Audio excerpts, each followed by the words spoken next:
Thank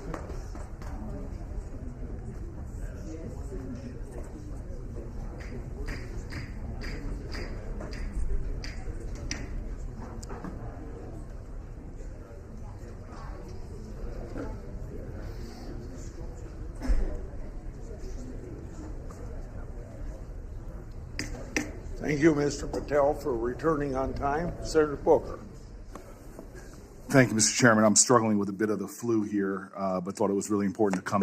Everybody's got flu. Yeah, it's been pretty rough, but I appreciate the time. And Mr. Patel, if I can jump right in, 12 prosecutors, career prosecutors, were involved in an investigation and prosecuting the cases against President Trump and were recently fired. Some of those that were involved in the Mar-a-Lago classified documents case. Do you know who Brett Reynolds is?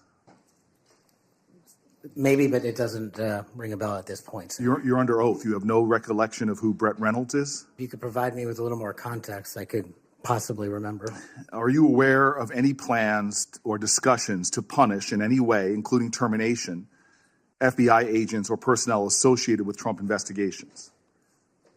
Senator, just to be clear, I did not participate in any of those DOJ decisions. Sir, that's a yes or no question. Are you aware of any plans or discussions to punish in any way, including termination, FBI agents or personnel associated with Trump investigations? Yes or no? I'm not aware of that, Thank you. Senator. There is no evidence of wrongdoing by FBI employees involved in these investigations.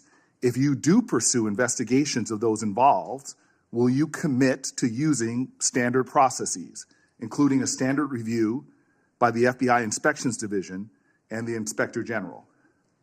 Senator, I will honor all those review processes. You will honor those review processes? Yes, Senator.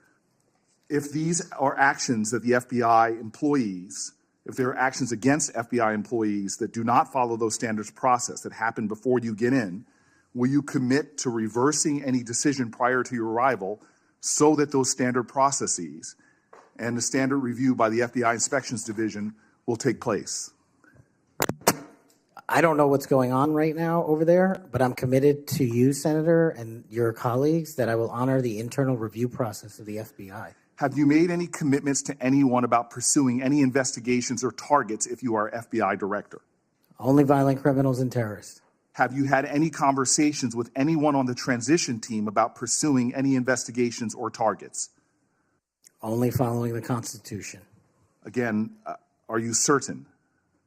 That I have told people on the Are you certain? Have you had any conversations with anyone on the transition team about pursuing any investigations or targets? Senator, to the best of my recollection, I've only said I will use the Constitution. Have you discussed specific investigations or targets you would pursue as FBI director with the President of the United States?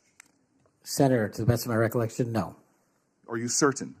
To the best of my recollection, no. According to public reports, you were subpoenaed by the federal prosecutors to testify as a witness before the grand jury investigation investigating the Mar-a-Lago classified documents case. And you testified before the grand jury, correct? Yes, sir.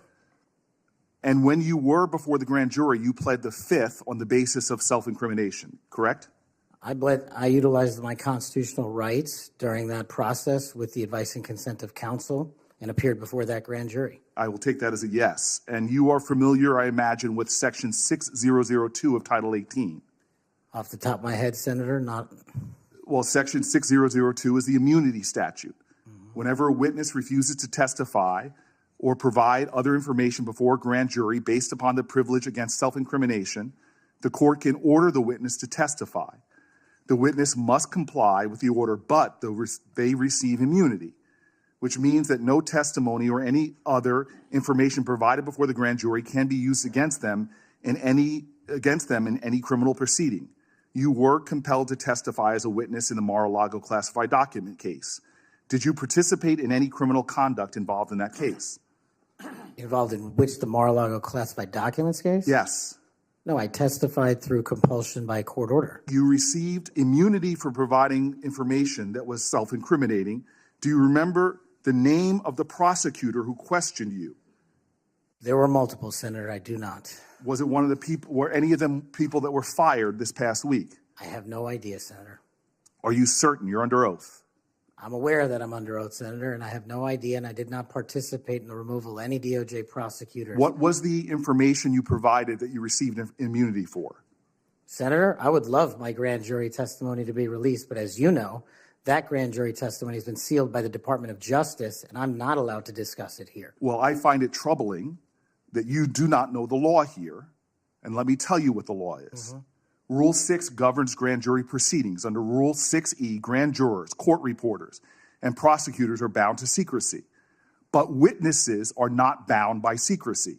You were a witness in the classified documents case. You are not bound by secrecy. You can tell us everything that happened in that room and everything you testified about. I'll ask you again, what information did you provide to the grand jury? In this, we are in agreement, Senator. Get my grand jury testimony. I want it made public. I asked the Department of Justice to make it public, and they refused to do so. There is no legal bound against you telling us right now what you testified to. When I asked for my transcript to be released, the Sir, Department did of you or Justice, did you not commit a crime?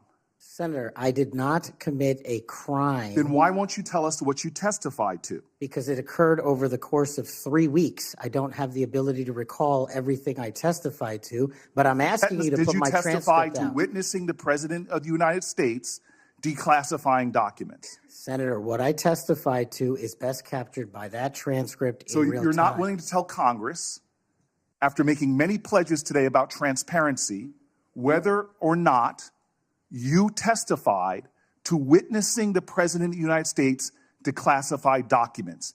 In the name of all the values you have said today, did you or did you not testify to witnessing the President of the United States declassify documents? I testified accordingly and under oath, and I encourage you to get that transcript. And by the law of our land, you are free to tell people, what are you hiding from Congress? Answer the question. Did you testify to witnessing the President of the United States declassifying documents, yes or no? Senator, the grand jury testimony is available to you. I encourage you to make it public. As you likely know, the second volume of Jack Smith's report about the classified document case is not public yet. To fulfill our constitutional duty of advice and consent, the President, on nominations, members of this committee have asked the DOJ to review the report. Do you agree that Congress should thoroughly review its nominees? Yes or no? Yes. Okay. Now, last question, and I'll be done. When you and I met, you told me that you wanted to remove 11,000 FBI personnel or move many of them, and you said that again today. You have looked at an org chart to understand what offices and functions that you'll be pulling from. I don't think you've done a serious analysis, but I do think you have an assignment from Donald Trump to gut the FBI. You said yourself, I'll shut down the FBI Hoover building. There are people specifically that you are targeting, I believe. And do you agree that you have already prepared plans to remove certain individuals from their offices? For example, individuals that will be replaced by political personnel.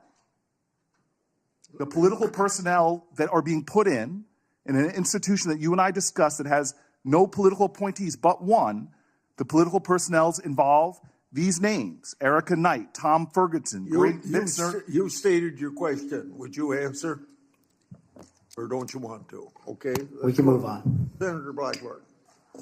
Thank you, Mr. Chairman. And Mr. Patel, there is absolutely no doubt that you have the experience and the expertise to lead the FBI, and we welcome you here today.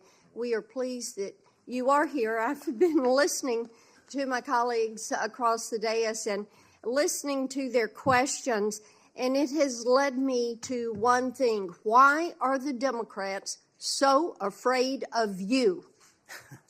I don't know, Senator. You'd have to ask them. Well, I tell you what I think, and listening to their questions and your responses, which we appreciate, they know that you're going to go in and you're going to clean up that political cabal that has been over there for years. You are going to reposition the FBI to its core mission. You stated that earlier in this hearing, and there will be no more political persecutions and no more 2 tiers of justice. And they have liked having 2 tiers of justice. They have enjoyed it, and it has helped them, they think, in their political mission. They've enjoyed targeting Catholics. They've enjoyed targeting parents. But the American people have said they want no more of that. And our colleagues know you're going to clean it up. I want to talk to you about the Epstein case. I have worked on this for years, trying to get those records of who flew on Epstein's plane and who helped him build this international human trafficking, sex trafficking ring. Now, earlier I urged then Chairman Durbin to subpoena those records, and I ended up being blocked by Senator Durbin and Christopher Wray. They stonewalled on this, and I know that breaking up these trafficking rings is important to President Trump. So will you work with me on this issue so we know who worked with Jeffrey Epstein in building these sex trafficking rings? Absolutely, Senator. Child sex trafficking has no place in the United States of America, and I will do everything, if confirmed as FBI director, to make sure the American public knows the full weight of what happened in the past and how we are going to countermand missing children and exploited children going forward. Thank you for that. I do want to touch on the political persecution. I find it so interesting that they feel like you would carry out political persecution. Your parents are with us today. They fled Uganda and persecution from Idi Amin. And I think that with your background and given your family's history, that you would never move to political persecution. Is that accurate? Yes, Senator, that is. And we appreciate that you would remove any kind of 2 tiers of justice from the FBI, because they have practiced that every day for years. Not all FBI agents. There are some good ones, and we certainly want to keep them, but the politics has got to be moved out of the agency. Now, they've tried to frame you as being anti-police. We've discussed that some today. And I know that you grew up working with NYPD officers in your community. And I know that law enforcement groups, including the National Association of Police Organizations, have endorsed your nomination. And on top of that, your brother is a law enforcement officer. Is that accurate? Many of my family are, yes, Senator. How many of your family, sir? Well, I guess the Indians have a different definition of family. We got a really big one, and they're all family. We all love big families. So we got a lot. I appreciate that. But it is accurate to say that in your role, you're going to do everything that you possibly can to protect the men and women who are protecting our communities. That is of the utmost importance. Thank you. I want to go to the Nunes memo. You were the principal author of the Nunes memo. Is that accurate? Yes, me and staff. Thank you. And that did really so much to focus the light on the Russiagate hoax and the political cabal that was for years operated out of the DOJ and the FBI. And I know that there are some that felt like that memo was not accurate. We know now differently.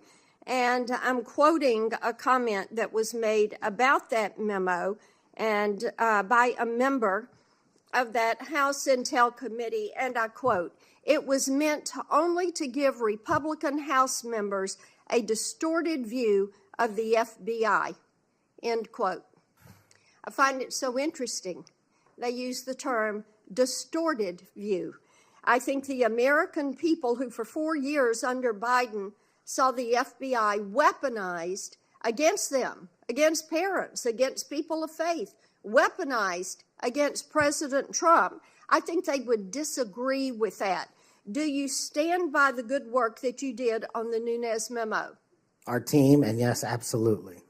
And the Nunes memo was accurate in its description of the details, correct?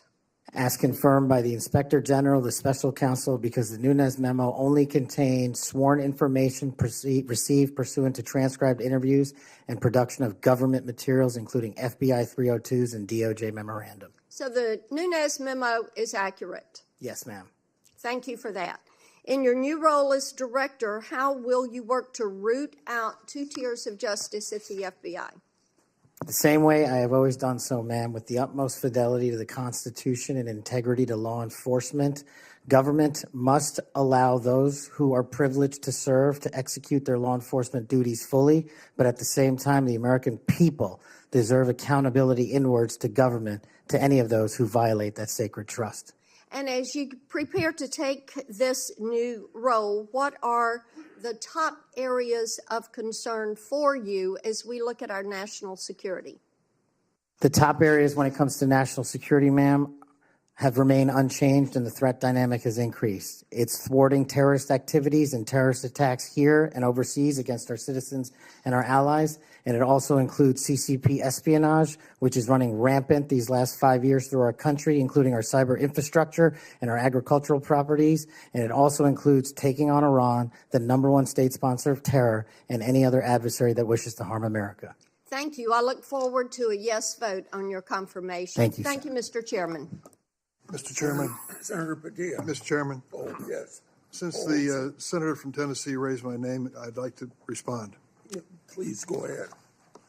Mr. Chairman, while I was chair of the committee, protecting children from sexual exploitation was one of our highest priorities. We chaired hearings on kids' online safety, and we decided on a bipartisan basis to call the big tech CEOs in for an important, maybe historic meeting of this committee. Last year, the committee reported 6 bipartisan bills to help protect child safety online, including one of my own, Stop CSAM, and Senator Blackburn's Report Act. In the previous Congress, Senator Blackburn and I led legislation that was signed into law that eliminated statutes of limitation for federal civil suits by survivors of childhood sex abuse. I've worked to ensure the DOJ's unethical non-prosecution agreement with Jeffrey Epstein is investigated. As I've argued in this committee, my Inspector General Access Act would allow the Inspector General to investigate that. Yet, in 2023, I was falsely accused of preventing releasing the names of Jeffrey Epstein's network by Mr. Patel, when my Republican colleagues prevented Senator Blackburn from offering an amendment to the flight logs. Prior to the committee's November 9th, 2023 Supreme Court ethics subpoena markup, Senator Blackburn had never raised Epstein's flight logs with me publicly or privately.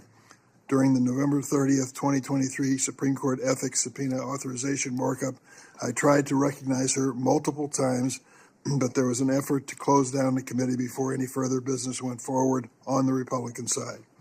Many Epstein records, including flight logs, have been public for years. My office subsequently reached out to hers to try to identify what records she was actually seeking. We did not receive a response. Mr. Chairman, if I may respond to Chairman Durbin, I had raised the issue with Chairman Durbin. I had raised it on the floor that we wanted to get these records. And then during that hearing that you're recognizing, sir, or that you're mentioning, I sought recognition. It was not my Republican colleagues that ended that hearing. Mr. Chairman, you had the gavel, and you were the chairman, and you sought not to recognize me. And I know, and you know, and so many people are aware, sir, that you and Christopher Wray did not want those out. And I know we need to move on for questions, but Mr. Chairman, we have fought this issue for quite some time. I look forward to having an FBI that will work to help get these records and end this human and sex trafficking in this country. 15 seconds. Yeah. Yes, go ahead. The senator from Tennessee knows what the 2-hour rule is. The 2-hour rule takes the gavel out of the chairman's hands, and that was what was being executed when you were seeking recognition and being executed by your side of the aisle. Okay. Senator Padilla. Thank you, Mr. Chair. Colleagues, as we know, it's not just the nominee for FBI director that's before us today, but there's been a lot of chaos and confusion this week in regards to executive orders that have been issued as it pertains to the federal budget, federal spending, hiring freezes, et cetera. But relevant to this confirmation hearing, colleagues, the FBI has paused its new academy classes while they assess how the firing freeze impacts them. President Trump's executive orders has a national security exception, but it is unclear how it will apply to agencies like the FBI. The FBI has a large civilian employee population, so it's not certain if they will qualify for exceptions. The White House memo stated that nearly 1,000 probationary FBI employees would stay on only if, quote, justified, without clarity on a timetable or process for justification. Mr. Patel, how does this help or does this hurt the FBI improving public safety in America? Senator, I know about as much as this late-breaking news as you do by reading it in the media, and I will say the following in terms of FBI employees, if I'm confirmed. FBI employees represent the front line of defense for national security and crime, and if I'm confirmed, I will ensure that all FBI graduates of the Academy will be protected and funded so that we can continue the fight together. But would you agree that even just causing a pause or confusion in being able to grow the ranks is not helpful to public safety in America? Not having law enforcement there. Thank you. 7 minutes goes by fast, so I want to get to as many topics as I can. As you know, the FBI plays a critical role in national security and public safety, yet the reports are that the hiring freezes is damaging. I want to submit for the record, Mr. Chairman, a New York Times article outlining the questions and concerns I just stated. Now, on to the next topic. FBI agents rely on their leadership to ensure their safety and success of operations.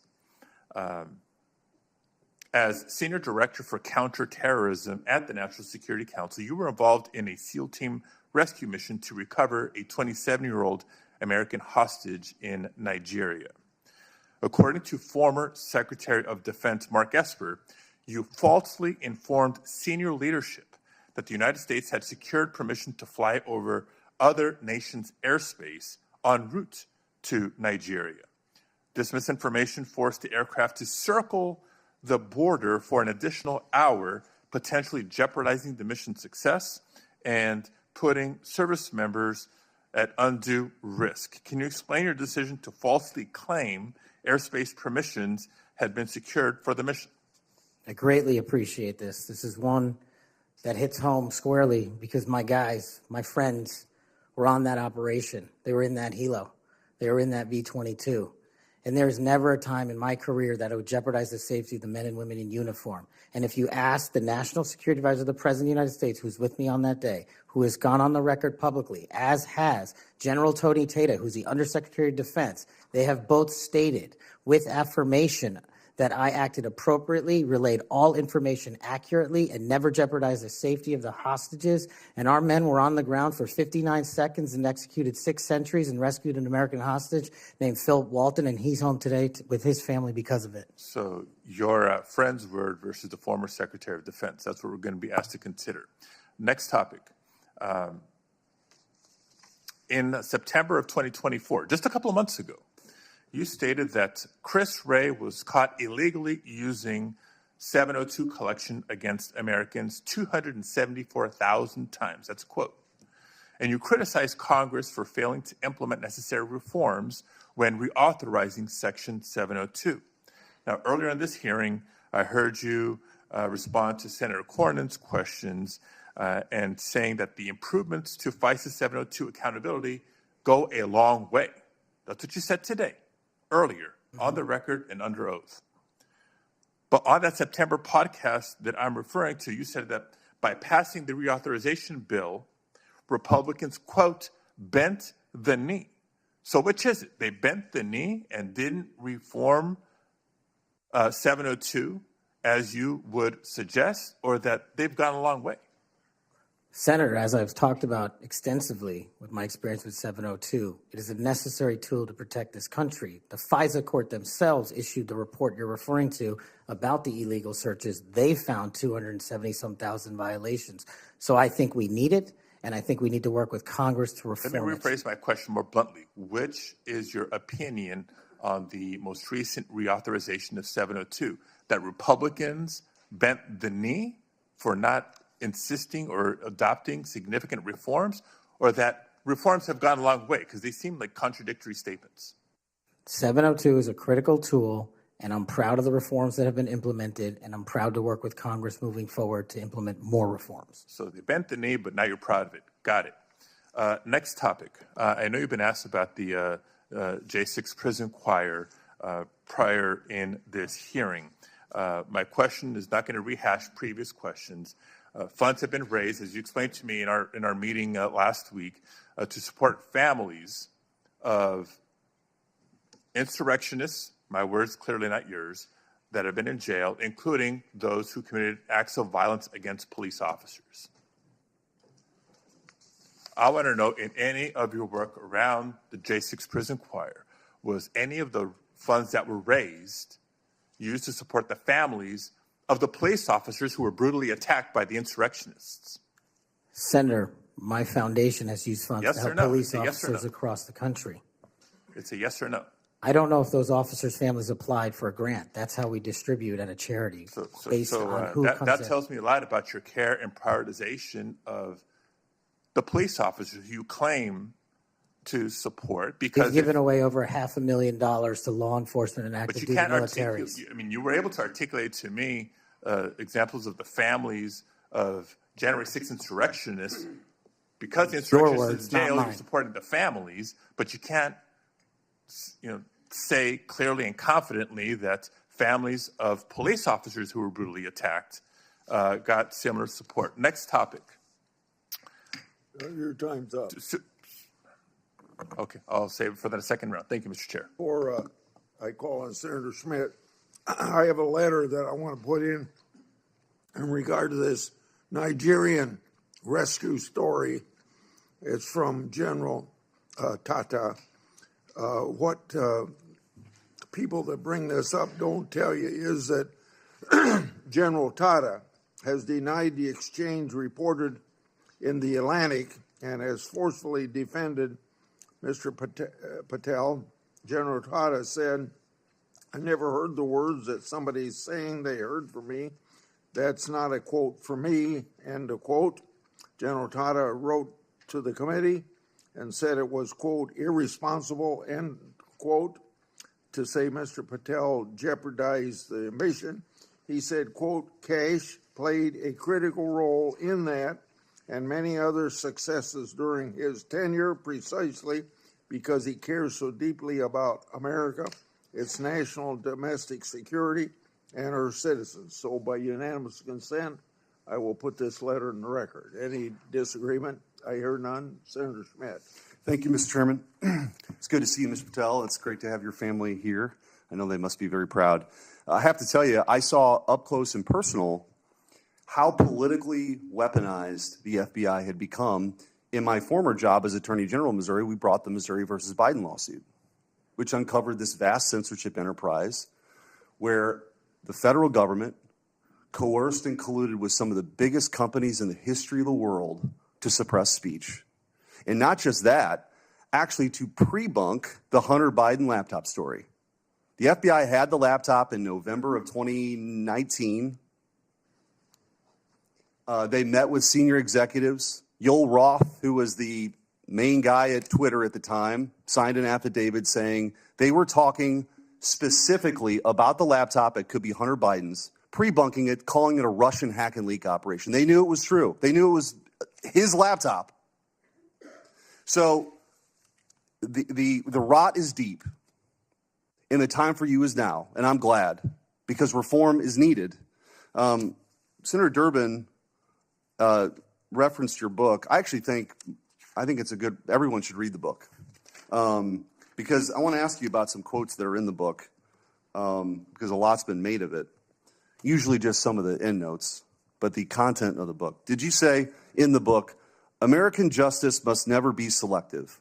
If the law is applied unevenly, democracy crumbles. Did you say that? I did, Senator. When agencies like the FBI and the CIA prioritize politics over truth, the nation suffers. Did you say that? I sure did, Senator. Accountability isn't optional.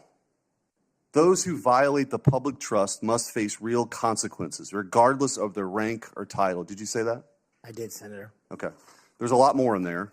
I know that Senator Tillis has got the game of bingo. I'd like to play another game. Would you rather? Let's have at it, sir. Would you rather the FBI prosecute and persecute parents who voice legitimate concerns at school board meetings, or should it investigate domestic terrorists who commit school shootings and threaten the lives of American children? Absolutely investigate and prioritize the safety of our children and any actual and real domestic terrorists, as I've prosecuted in my past in the Obama Justice Department. Would you rather the FBI be weaponized by investigating presidential candidates, political opponents, spying on and wiretapping candidates' advisors, or should the FBI get back to its core mission and get politics out of the FBI? There should be no politics in the FBI, and having been a victim of the weaponization of law enforcement against me, I know what that feels like, and if I'm confirmed, I will make sure no American feels that sleight of hand ever again. Would you rather the FBI target traditional Catholics as extremists, or should the FBI focus on investigating actual threats posed to the American people by cartels pumping fentanyl into our communities through the southern border? 100,000 deaths due to fentanyl and drug overdoses in 1 year. I'd rather the FBI focus on that and save our children. Would you rather the FBI ignore when thugs threaten to harm and plot against Supreme Court justices, or should the FBI actually investigate that and get to the bottom of it? I'm so glad you brought that up, Senator. This body passed a law to protect our justices of the peace, including the Supreme Court, and every single justice of the peace deserves that enforcement of that law so they can do their duty. Would you rather the FBI pressure social media companies into censoring conservative viewpoints, or should it focus on what the FBI should get back to, which is investigating interstate crimes that threaten the well-being of Americans? No censorship. Let's focus on investigating interstate crimes. Would you rather the FBI raid the home of a former president and chief political rival, going through the First Lady's personal belongings, spreading out documents on the floor staged, or should it raid the homes of terrorists who seek to harm citizens? Let's let our men and women in law enforcement kick down the doors of terrorists and narco-traffickers and pedophiles and put those people in prison where they belong. So, I could go on and on. But let me tell you what I think's really going on here. What I think's going on here is that the folks on the other side can't actually believe and can't come to grips that they're in this position right now, that they're in the minority, and that President Trump is back in office. Because what they did was, after he was out of office, they tried to destroy him. They tried to financially ruin him and his family. They tried to intimidate him. They tried to throw him in jail for the rest of his life. They tried to demonize half the country. Their opening and closing argument for the last 4 years has been that President Trump and Republicans are a threat to democracy. But the American people sat in a jury box and they watched. And they weighed the evidence and they heard all the facts and they rendered their own verdict. And their verdict was for reform. They don't believe that the people who've been doing this in these positions have done a particularly good job before. They think the deck is stacked against them, and they saw how our justice system was turned against political opponents in a Soviet-style justice system, which moniker was, "Show me the man, and I'll show you the crime." And by the way, I don't think they can believe you're sitting where you're sitting at right now. But guess what? You are. And you're going to get confirmed, and you're going to lead this agency back to what it always should have been, which is to protect the American people, to fight crime, to put the bad guys in jail, not to execute a political agenda like some banana republic form of justice where you point to the person on the other side that you want taken out and you go do that person's bidding. This country was founded on the idea that people could say what they wanted, they could believe what they want, and that the government wouldn't come after them. The government's job is not to tell you what you should think or what you can say or what you can do or what you believe. In this Justice Department under Christopher Wray and under Joe Biden and Merrick Garland has done just that. And that's why the trust has plummeted. So you got a big job. You got a big, big job. But I have all the faith in the world in you that you're going to restore that trust because you believe in the rule of law. You have an incredible personal story. You're going to get confirmed. And I wish you all the best. And you have my vote. Thank you, Senator. Appreciate that. Senator Welch. Thank you very much. Just responding, you guys won. There was, if you want to call it a jury box, the American people elected you. And you're the majority party in the House and in the Senate. You've got President Trump was duly elected. But let me tell you, the source of my ongoing concern, which I regret, it sometimes does not seem to be a common concern. We had a catastrophe for our democracy on January 6th. And you're asserting that you won, and you did, and I acknowledge it. It troubles me that so many people have difficulty saying that Biden won the election.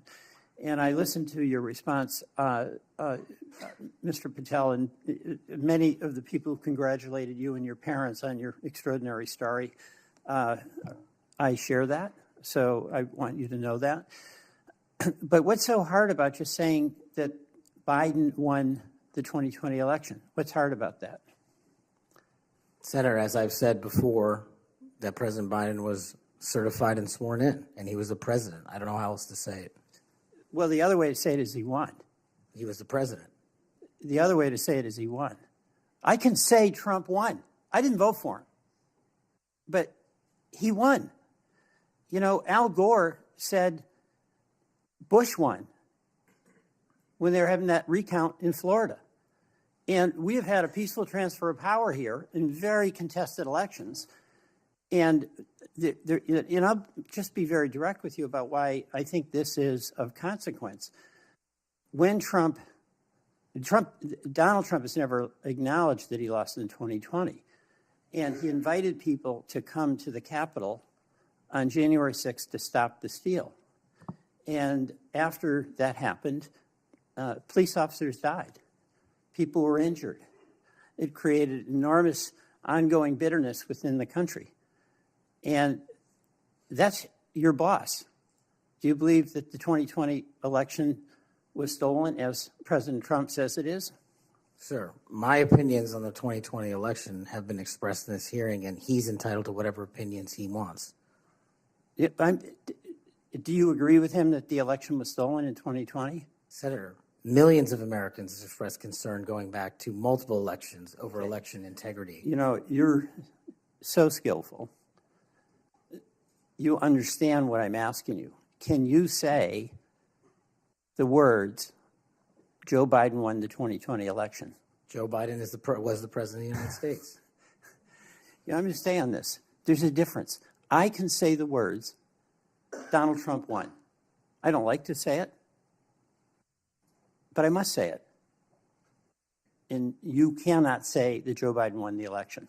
What I can say is the same for both of them, Senator. Both of their elections were certified, and they are both, one was and one now is president. Okay. The reason I have some concerns about that, my colleagues on the Republican side, is that whoever is the FBI director, and I suspect it will be Mr. Patel, has a boss. And he has strong points of view. He said Vice President Harris was a criminal and should be prosecuted.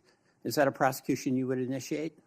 There is no prosecution or that the FBI will ever initiate, because the FBI will only do investigations, and those will only be open where there's a factual and constitutional basis to do so. Your boss has said that General Milley, who served us with great distinction, I happen to have great admiration for, should be tried for treason. Do you agree with that? Senator, everybody's entitled to their opinion. The only thing that matters at the FBI is whether the law is followed. Okay, I know everybody's entitled to their opinion. I'm asking you your opinion. Should General Milley be tried for treason? Vice President Harris, Kamala Harris, or General Milley or anyone otherwise will not be subjected to an FBI investigation that doesn't meet the rigorous standards of the Constitution. You've talked about your devotion to the men and women in the FBI. I accept that. But as you know, President Trump used the power of the pardon to let people who are cop beaters out of jail, right? He also let a drug dealer out of jail. You're familiar with Ross, or maybe you're not. Ross Ulbricht started the Silk Road, the dark web. He made millions of dollars selling drugs, providing a vehicle by which people could get things that were going to kill them, and people died. He also sought a couple of people to murder on his behalf because he thought his empire was threatened. What is your opinion about Trump pardoning this drug dealer, attempted murderer? My opinion on presidential pardons is that, one, I was not consulted. And No. I'm the FBI. I'm asking you your opinion about Mr. Right. Ulbricht. Should the person who created that dark web drug dealer situation, should he be pardoned in your opinion? Senator, it's not appropriate for me to speak on pardons, but I've spoken out against pardons against cop killers and those who do violence to law enforcement, whether it's President Biden or Trump. I'm with you on that. Okay, I'm with the chairman over here, but I'm just trying to find out on Ulbricht. You're gonna, again, bottom line here, you're gonna have a tough job, and you're gonna have a tough boss, because he gets it in his mind he wants to do something, nothing gets in the way, and there's going to come a time when an FBI director or an attorney general has to make a decision about the Constitution and what's being requested, and can that person at that time, when the important values of the Constitution are at stake, say no to a person who is insisting you take an action? And Senator, that's why I think it's time, for the first time in this country's history, that a public defender be the next director of the FBI, because no one knows more about constitutional due process than PDs. Well, you're appealing to mutual pride here with the public defender, but you know what? I still understand you didn't answer the question. That's the public defender in me, okay? Look, and I say this to my colleagues, we cannot have a weaponized Justice Department or FBI. And what's weaponized is in the eye of the beholder, like the prosecutions of President Trump, and I get that. We cannot have it.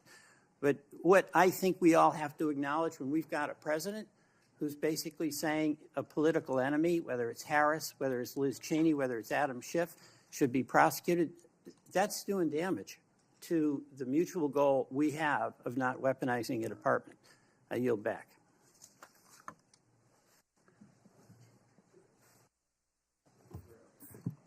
Thank you, Mr. Chairman. I appreciate it.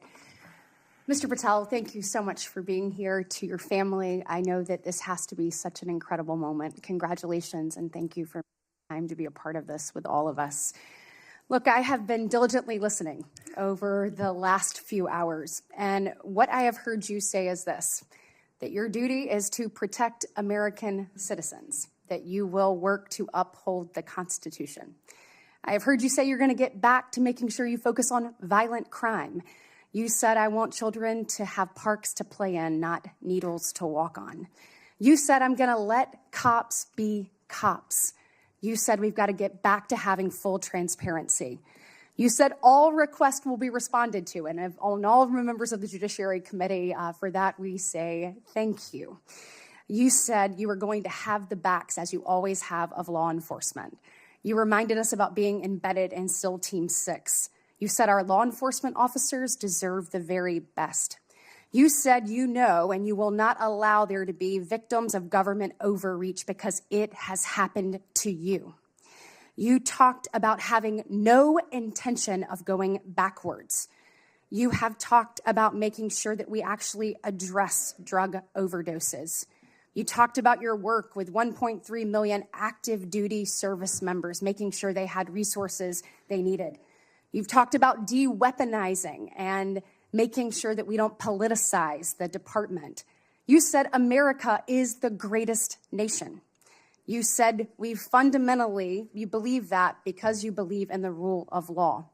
You have told me personally, gone will be the days of identifying a person and looking for a crime. You have said everything you do will be factual and constitutionally based. You have said there will be no targeting based on someone's faith. You have said that when these FBI agents are upholding the law, you will always have their back. You have said that there will be a singular form of justice once again. And most importantly, I think in addition to all of this, is I have really not gotten to hear you talk about the FBI. And so I would love, you mentioned in the 7 minutes that it takes one of these senators to ask you questions, that unfortunately there are, I believe you said, 3 rapes, 2 overdoses, 1 murder. Look, yesterday we signed the Laken Riley Act and the law President Trump did. And when we look at what's happening across our country with the surge of illegal migrants that have come in, when we look at fentanyl overdoses being the leading cause of death between the ages of 18 and 45, I've heard you say you want to tackle that.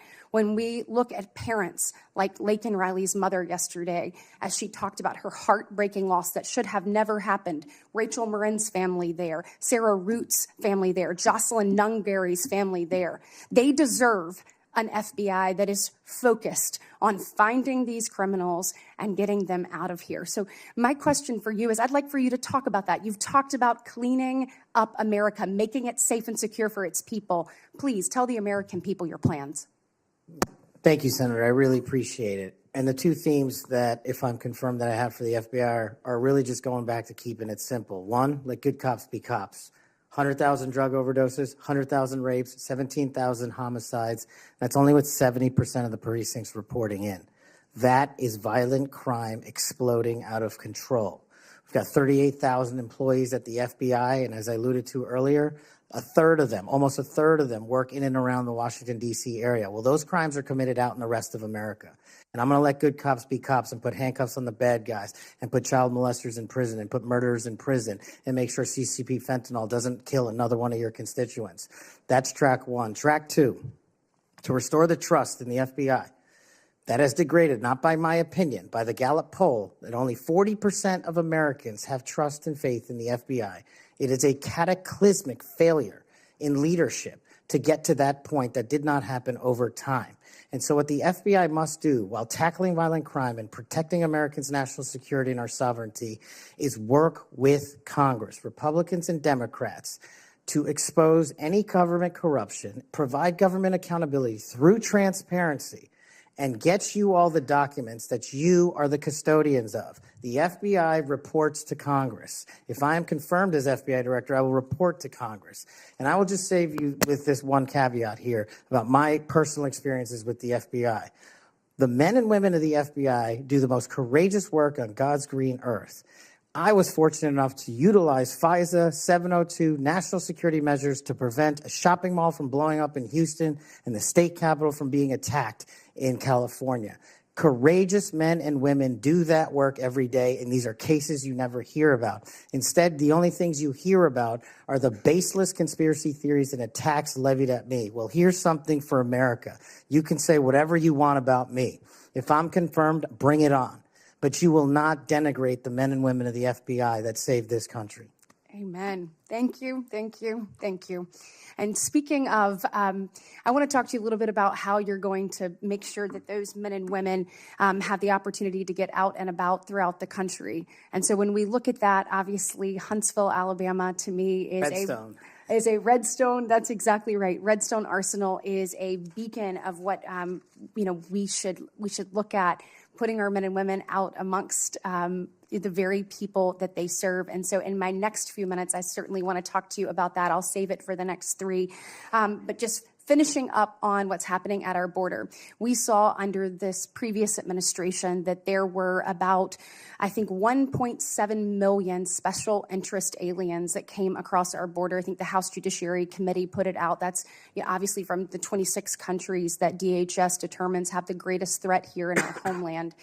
When you're looking at how do you tackle that? So, they're in the interior. Additionally, the people on the terrorist watch list, the hundreds of people that have been released into our country. How do you man your men and women to go and find those individuals and make sure that our country is safe? This is going to require a collection of law enforcement, what we call 1811 agents across the various agencies, specifically HSI and Secretary Noem are going to be prioritized with tasking and going after illegals to follow the law and the orders issued by the White House. But also at the same time, the FBI possesses an enormous amount of resources to go into our jails and find those already imprisoned and with pending deportation orders, with pending violations of their parole status. So if I'm confirmed, the full resources of the FBI, where appropriate, will be committed to that cause, but I believe primacy rests with other agencies. Excellent. Thank you so much. Senator Schiff. Mr. Patel, early in this hearing, Senator Durbin asked you about the January 6th choir of inmates whose song you promoted, and here's what you said. I did not have anything to do with the recording. I did not have anything to do with the recording. Do you stand by that testimony, Mr. Patel? Senator, what I said was I didn't do the recording. You said you didn't have anything to do with the recording, which is interesting because here's what you told Steve Bannon on his podcast. So what we thought would be cool is if we captured that audio and then, of course, had the greatest president, President Donald J. Trump, recite the Pledge of Allegiance, then we went to a studio and recorded it, mastered it, digitized it, and put it out as a song now releasing exclusively on the War Room. We. If you had nothing to do with it, Mr. Patel, why did you tell Steve Bannon and all his listeners that you did? That's why it says we, as you highlighted. Yeah, and you're part of the we, right? When you say we, that includes you, doesn't it, Mr. Patel? Not in every instance. Well, that's new. So when you said we, you didn't really mean you. Is that your testimony? Not unless you have a new definition for the word we. Oh, okay. I always thought we included the person who pronounced the word, but maybe not. Well, you also said this, Mr. Patel. We were able to capture the recording thanks to their courageous singing, and we were able to take it to a studio. So let me ask you, Mr. Patel, after saying we took it to a studio, did you take it to a studio? Me personally, no. After you said that we digitized and recorded it and all that, did you take it to a studio and digitize and record it? Me personally, no. Okay, so you were lying to Steve Bannon and his audience. Is that what you're saying? No, I was using the proverbial we appropriately, as you've identified. The royal we. Oh, I see. And so you certainly promoted the hell out of it, though, didn't you? I don't know what that means, but I promoted the heck out of raising money for families in need.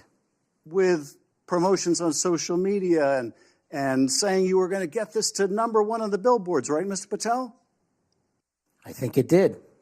Yes, it did. Yes, it did. Isn't that great? People who violently attack police have a #1 song thanks to you, Mr. Patel. That's something to be really proud of. Now, you've claimed, Mr. Patel, you didn't know about any of these people in the choir. Is that right? I did not know about the violent offenders, and I did not participate in any of the violence in and around January 6th. Tell me, Mr. Patel, what due diligence did you do to find out who was in the choir before you promoted their beautiful music? These people who assaulted law enforcement. What due diligence did you do? Senator, I didn't record it myself. So you did no due diligence before you promoted this song by these violent felons. Is that what you're telling us? Senator, I did not record that myself. So you're being considered for director of the FBI. And here you did no diligence to find out whether people you were associating with now the President of the United States in song were convicted of attacking police officers. Is that who we want running the FBI? I want you to turn around. There are Capitol Police officers behind you. They're guarding us. Take a look at them right now. Turn around. I'm looking at you. You're talking to me. No, look at them. I want you to look at them if you can, if you have the courage to look them in the eye, Mr. Patel, and tell them you're proud of what you did. Tell them you're proud that you raised money off of people that assaulted their colleagues, that pepper sprayed them, that beat them with poles. Tell them you're proud of what you did, Mr. Patel. They're right there. They're guarding you today. Tell them how proud you are. That's an abject lie, and you know it. I've never, ever accepted violence against law enforcement. I've worked with these men and women, as you know, You my entire glorified life, it in song, and I did Mr. not Patel. make a single dime out of It in it. song. Well, let me. How about you ask them if I have their backs, and let's see about that answer. Let me ask answer. you this, Mr. Patel. Let me ask you this. If an FBI director promoted a song of people who sprayed pepper spray in the face of an FBI agent, would you say they were fit to be director? Mr. Schiff, Yes or no? Would they be fit to be director? I am fit to be the director of the FBI. If you were the FBI director and you promoted a song with someone who beat an FBI agent with a pole, would you say you were fit to be FBI director? Mr. Schiff, I am fit to be FBI director based on my 16 And years yet in you government did all service. these things, Mr. Patel. You can say, oh, I support law enforcement. I decry violence against law enforcement. You can say all that. It's what you did, Mr. Patel, that matters. It's what you did that matters. Well, let me ask you about something else that you did, Mr. Patel. Did you claim that Donald Trump declassified all the documents at Mar-a-Lago? Did you claim that? In what proceeding? To the public, ever, did you tell anyone that Donald Trump declassified all the documents at Mar-a-Lago? From publicly available information, President Trump issued a declassification order on a variety of materials. No, I'm just asking you, did you tell the public, did you tell anyone, did you make the claim that Donald Trump had declassified those hundreds of classified documents that were at Mar-a-Lago? Did you make that claim From publicly? my best of my recollection, I said President Trump issued a declassification order to a large number of documents. Yeah, and were you present when he declassified all the Mar-a-Lago documents? Senator, I'm not saying he declassified all the Mar-a-Lago documents. I said President Trump declassified a large number of documents, and I would hope this committee and the rest of Congress would want to get those documents to the American people. Mr. Patel, before a president or anyone declassified documents, wouldn't you want to know whether making the public would cause sources to be killed? Wouldn't you want to know that before you just declare they're all declassified? Wouldn't that be the responsible thing for a president to do? It was the responsible thing for us to do. That's why we declassified the Nunes memo. And did Donald Trump declassify? And no one died. And did Donald Trump ever ask any of the agencies who produced those documents whether declassifying them would put people's lives at risk? Did he ever do that to your knowledge, Kash Patel? I don't know that he didn't. Do you? No, that's the problem, isn't it? That's the problem, isn't it? So let me just ask, Mr. Chairman, if you would, Mr. Patel has said he has no problem. He would support the release of his grand jury testimony in that case. I would ask you, Mr. Chairman, ranking member, to join me in requesting, with Mr. Patel's approval, the release of those grand jury transcripts. And I would also ask Mr. Patel whether you support the release of Volume 2 as it pertains to you of the special counsel's report.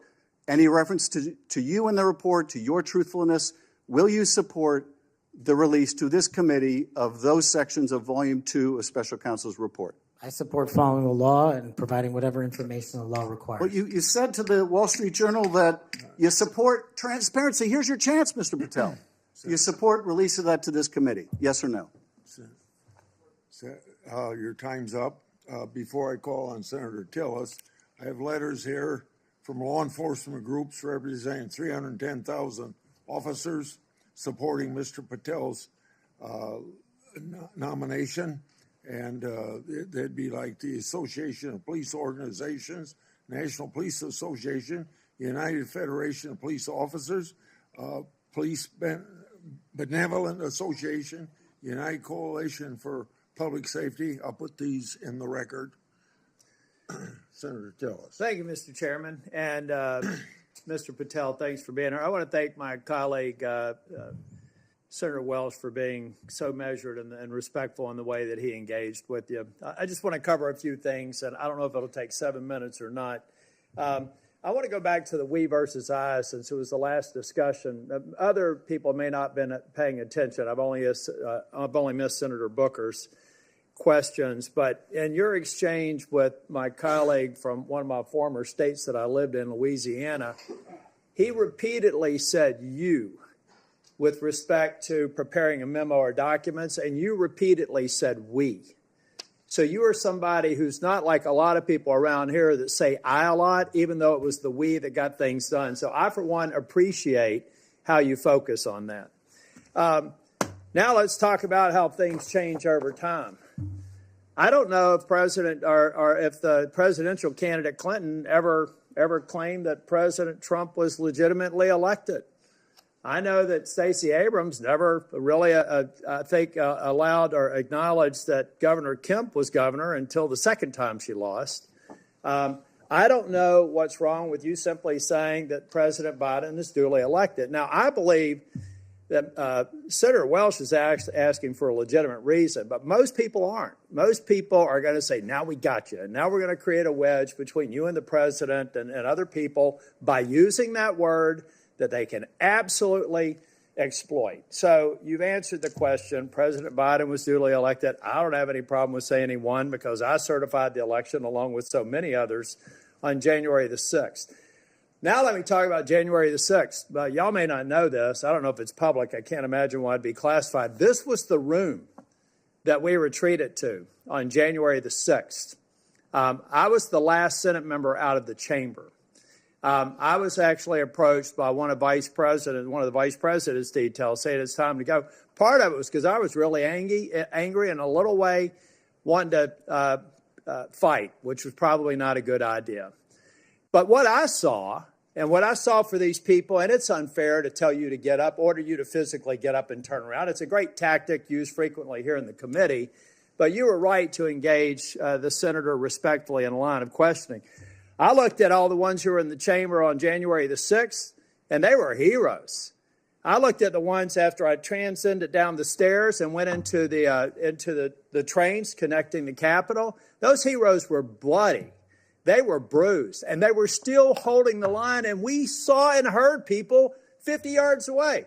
Every one of those people in the Capitol, I've said, were thugs, and I don't apologize for it. They were either caught up in the moment and didn't do damage to a police officer, or they harmed a police officer, and I disagree absolutely and said it on the Senate floor with the pardons of people who did harm to the president. And I've had conversations with you that suggest that if you had been consulted on that, we'd have probably had a little bit different structure for the pardons, folks. This man understands what happens when the leadership of a law enforcement agency fails to protect their own. And I have to admit that in the last administration, I saw a commander-in-chief who looked the other way when you should have been saying the people who were mostly peaceful protesters in Kenosha with a building burning in the background, well, they had a righteous cause. So it's okay if they harm law enforcement or public safety officers. And when they damaged the federal building in Portland and they harmed police officers there, I didn't see anybody calling for arrest in the insurrection in those government buildings, federal buildings. Folks, let's be consistent because I am. I said it then and I said it now. These folks are heroes. They got us to this room. We spent hours here. And they were so successful with securing this building, we went back the same day and finished our job. That only happened because of these proud law enforcement officers, and I know you would support them. Okay, let me take a breath. You answered the question on Section 702, but I have to refer to my friend Alex Padilla. We co-chair the Mental Health Caucus together. I love working with him. One of the problems around here with people who pretend like they're bipartisan, but they never do it when it's hard, is that they also make it more difficult for other people. When Section 702 was reauthorized in April of 2024, we had 4 or 5 of our members agree to walk the plank to make sure that and I didn't, by the way, because I wanted the reforms done. But I have to say, I'm glad that they did, because I just had a colleague say they were guilty of bending a knee. What they were guilty of is protecting this nation. Now, were they happy that the reforms weren't done? No. I've heard John Cornyn say things. Mike Lee's got a lot of Senator Cornyn. They've got a lot of great ideas, and we should reform it. But that's what's wrong with this place, folks. We just had somebody here try and do an offhanded hit on people that, on a bipartisan basis, reauthorize something that's critically important for keeping this nation safe. So I guess the inference is next time, don't do that. Be partisan. Go dark. Endanger the U.S. So come on, guys, let's be real here. If anything, I hope I've been consistent on. Let's just be balanced. You know, really, we've had colleagues on the other side of the aisle call President Trump an illegitimate president. Now, the witness has acknowledged that President Biden's election was certified. If you want to use a specific word, what are we, in high school? I mean, come on. So I do have to tell you, though, Cash, I've hit bingo a couple of times. And I have a feeling by the time we get to the third round, we will again. Hope you put a lot of money on it, Senator. You know what? I put a lot of, I won't call it money, but capital on? It's the due diligence I've done on you and the extraordinary job you're doing in this committee. One of the reasons you're seeing frustration among people asking you questions is you're composed, you're respectful, you reached out to every one of them and asked to meet with them. They've thanked you for doing that. I suspect that those conversations went a lot better than the TV personalities that we've seen today. I've got 50 minutes. You want to wrap up on, and I'm going to come back for the second round. You want to wrap up on, let me just ask you this question. I went to the floor yesterday to make it very clear. I've been thanking these Capitol Police officers, and I told them I actually thought that the pardons of people who did harm to police officers sucked. And I told them that at every one of these security entrances when I come in, and I stand by it, and I respectfully disagree with the president or whoever likely gave him advice, because the president has to rely on best advice for some of these executive orders. But I make no apology for saying that the men and women on Capitol Hill that got us safely to this building are heroes. The people who harmed them are thugs, but they're out now. So here's their opportunity, Mr. Patel. You find the people that you were convicted of harming, call them, write them a letter, apologize to them. And if you don't, and you come to Capitol Hill, I will track you down and I will burden you until you do. Now I've run out of time. I'll be back for a second round. Thank you, Senator. Senator Moody. Well, thank you, Chairman. I appreciate that. And thank you for being here. I know this has been a long day. I am the junior most senator, so you know I go last. But ever since I got here, and it's been a whole week, I get told two things when I rush up to my fellow senators. Number one, are you Senator Britt? And number two, you know the Senate is a body that is deliberative and calm. And I'm anything but. So I don't know how the next couple of years is going to look, but I hope that they'll bear with me. Serving as the AG over the last 4 years, I've seen a lot of things out of these agencies that I never thought we'd see in the United States of America. I know my fellow attorneys general around the nation would agree with me. In fact, some of them are here today to support you. I'd love to introduce them if they'll stand up. The Attorney General from South Carolina, the former Utah Attorney General, Sean Reyes. I'm sorry, Alan Wilson, I didn't say your name, South Carolina AG. And Louisiana AG, Liz Merrill. They joined me. Thank you for being here. They joined me in signing on to a letter supporting your nomination. And we did that while I was still the Attorney General over a week ago. They came here today to support you. And Mr. Chairman, I know that you've been referencing a lot of letters that you've been entered into evidence. I'd like this to be entered into the record. Sorry, I'm talking like a trial lawyer. With consent, please, sir. This is signed by 24 states' attorneys general that support the nomination of Mr. Patel. One of the things that I have been most upset about is watching federal agencies take more and more and more power and step all over the dual sovereignty of state and local law enforcement and investigations and prosecutions.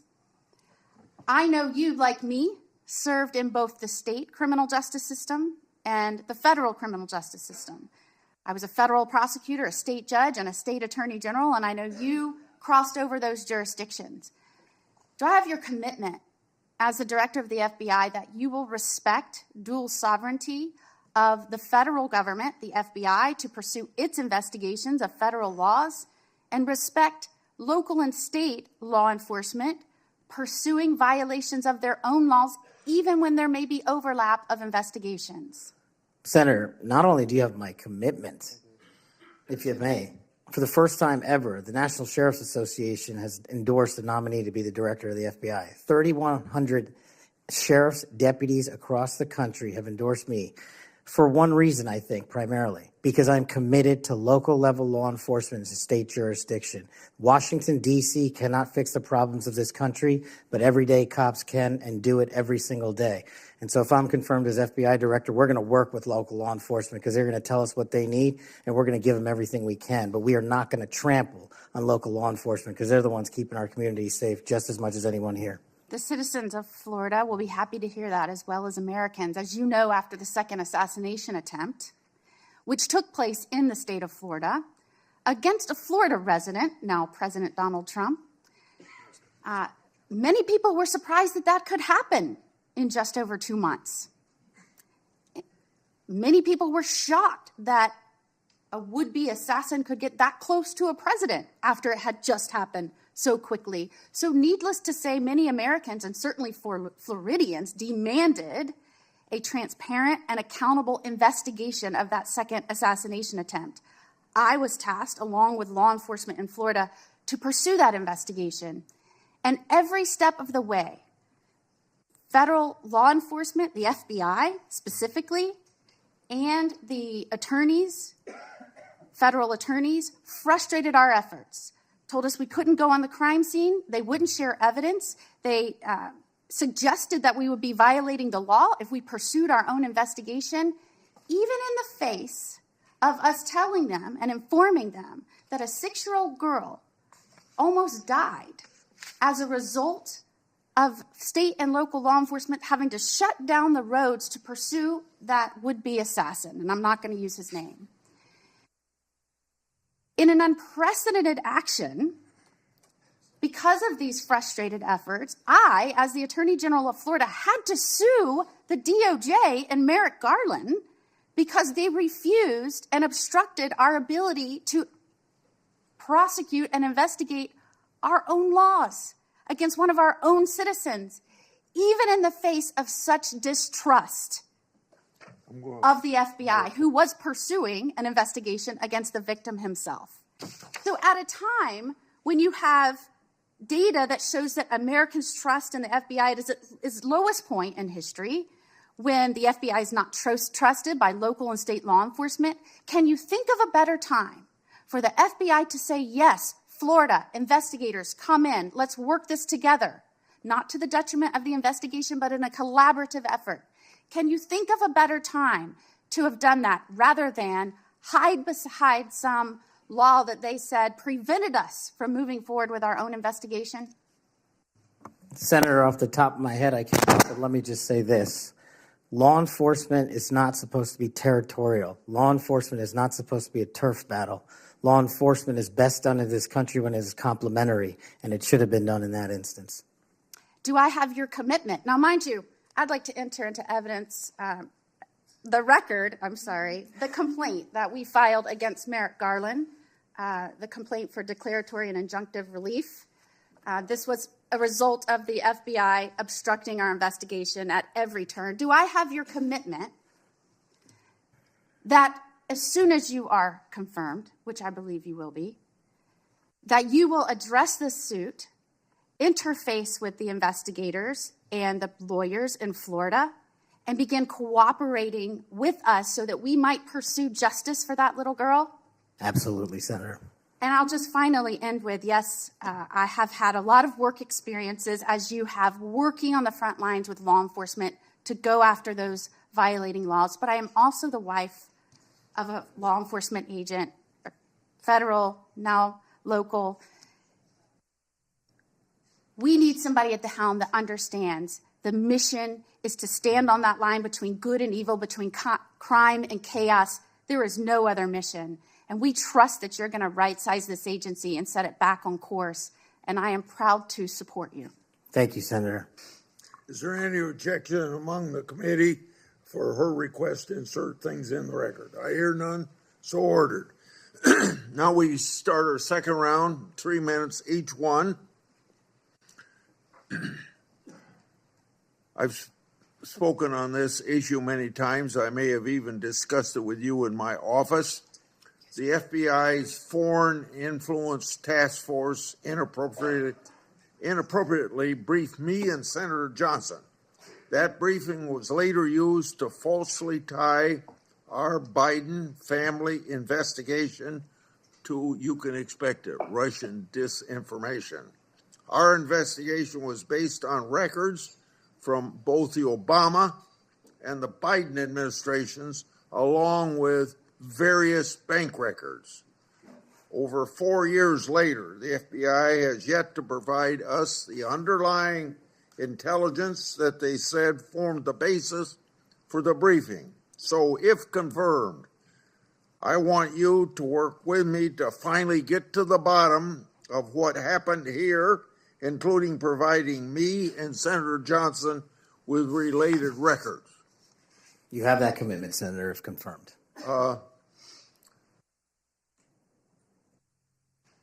Defund the police movement and other anti-law enforcement rhetoric has reduced morale among law enforcement, and maybe some of that's carried over to the FBI. I don't know. But what will you do at the FBI to help improve morale and increase retention of the brave men and women serving at the FBI or in law enforcement generally? Senator, I think the answer dovetails with the mission set of the FBI.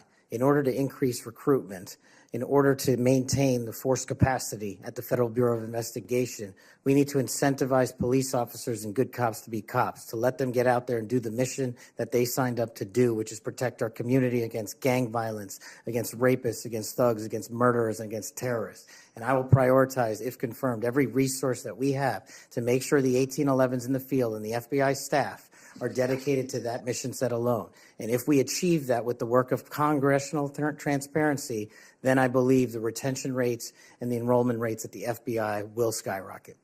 You spent 10 years in public defending. What's the biggest lesson you took away from that experience?